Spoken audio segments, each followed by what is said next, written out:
லய சம்ஹாரத்தின் கதை. மூச்சின் இறுதிக்கொடி. அழகும் அற்புதமும் நிரம்பிய காலம் கடந்துவிட்டது. யுகங்கள் ஒளிர்ந்தன, தத்துவங்கள் மலர்ந்தன. தேவதாக்களும் மக்களும் ஜெவைகளும் எல்லாரும் பூரண வாழ்வினால் பூரித்தனர். ஆனால் பிரபஞ்சம் ஒரு பெரிய புத்தகமோடிருந்தது. அந்த புத்தகத்தின் ஒரு அத்தியாயம் முடிந்து பிற அத்தியாயம் எழுதப்பட வேண்டும் என்ற நடத்தையானது ஆனந்தமாகவும் பயங்கரமாகவும் அருகிலிருந்தது. அந்த நேரம் திருலோகத்தின் இராம்பத்தில் நடராஜராகிய சிவபெருமான் அமர்ந்திருந்தார்.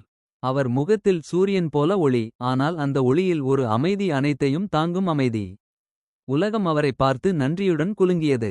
இறுதிக்காலம் வந்துவிட்டது. இங்கு நிறைவை காண வேண்டும். அந்த வார்த்தை விண்வெளியில் புதிய ஓசையாக மிரளியது. மலைகள் அதை கேட்டன, நதிகள் அதை கேட்டன, மனிதர்களின் இதயங்களும் அதை கேட்டன. ஒரு சிறிய கிராமத்தில் உள்ள பசங்க, மலை அடிவாரத்தில் தங்கிய ஒரு மூனார் பறவைகள் எல்லாம் அந்த ஓசையை உணர்ந்தன. பிரம்வேதிகள், ரிஷிகள், தேவதாசிகள் எல்லோரும் சிவனுக்கு களியிட்டார்கள். அவரின் அருகில் பிரம்மா தோன்றினார். விஷ்ணுவும் வந்தார். இருவரும் மண்டியிட்டு நின்று வணங்கினர். பிரம்மா அன்றாடம் போல் பேசினார். ஓ அகிலமானவரே, இந்த உலகம் இன்னும் மிக்க சில பயிற்சிகளை செய்ய வேண்டுமா? உயிர்கள் நினைத்த போன்ற ஓரளவுக்கு வந்துவிட்டதா? சிவன் கண் திறக்காமல் தனியாக சிரித்தார். அவர் குரலில் மெல்லிய ஒரு ஒலி வந்தது. உலகம் பிறக்கும்பொழுதெல்லாம் ஒரு விதை விதைக்கும். அந்த விதை வளர்ச்சியடைந்து ஒரு நாள் அந்த விதையின் பழம் சரியான வளர்ச்சியில் வந்து கீழே விழும்.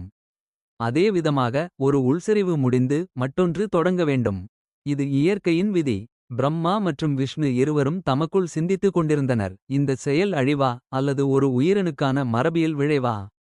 மணல் அலை போலவும் நட்சத்திரங்கள் இங்கே அங்கே இடம்பெறாத மங்கலான சிவப்பு ஒளிக்குள் மந்தமாக கீழிறங்கின. கடலோரங்கள் மெதுவாக மீண்டும் மெதுவாக குன்றின. மலைமுகங்கள் சிறிது கடினமாக தெரிந்தன. ஒருபுறம் பூமியில் இருக்கும் பல்வேறு உயிர்கள் தங்களின் கடமைகளை முடித்துக் கொண்டிருந்தன. பறவைகள் பறப்பதை நிறுத்தின. மரங்களின் ஓலையினை கடைத்தவறி புதிதாக முளைப்பதற்காக பழைய இலைகள் விழுந்தன. ஒரு வயதான ரிஷி மலை உச்சியை நோக்கி நின்று புன்னகை செய்து சிவனை நோக்கி பேசினார்.